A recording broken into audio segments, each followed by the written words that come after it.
राष्ट्रवादी काँग्रेसचे प्रदेशाध्यक्ष सुनील तटकरे बीड जिल्ह्याच्या दौऱ्यावर आहेत। निर्धार मेळाव्यातून पुन्हा पदाधिकारी निवड आणि पक्ष बांधणी संदर्भात महत्त्वाची बैठक आज पार पडेल। आगामी स्थानिक स्वराज्य संस्थांच्या निवडणुकीसाठी कार्यकर्त्यांना ते नेमके काय कानमंत्र देतात हे बघणं सुद्धा महत्त्वाचं ठरणार आहे। आगामी स्थानिक स्वराज्य संस्थांच्या निवडणुकीच्या पार्श्वभूमीवर राष्ट्रवादी काँग्रेसकडून आता तयारी सुरू केल्याचं आपल्याला पाहायला मिळतंय।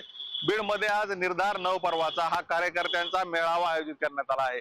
या मेळाव्याला प्रदेशाध्यक्ष सुनील तटकरे, रुपाली चाकणकर, धनंजय मुंडे हे संबोधित करणार असून आगामी निवडणुकीच्या पार्श्वभूमीवर ते कार्यकर्त्यांना नवा मंत्र देणार आहेत आणि हा नवा मंत्र आता कार्यकर्त्यांना आगामी निवडणुकीत यशाकडे घेऊन जाणार का हे देखील पाहणं महत्त्वाचं ठरणार आहे। आपण सध्या बीड शहरातील छत्रपती शिवाजी महाराज चौकात आहोत। या ठिकाणी आपण पाहू शकतो कशा पद्धतीने मोठमोठे होर्डिंग्ज उभारण्यात आले आहेत। याबरोबरच शहरभर राष्ट्रवादी काँग्रेसचे ध्वज देखील लावण्यात आले आहेत।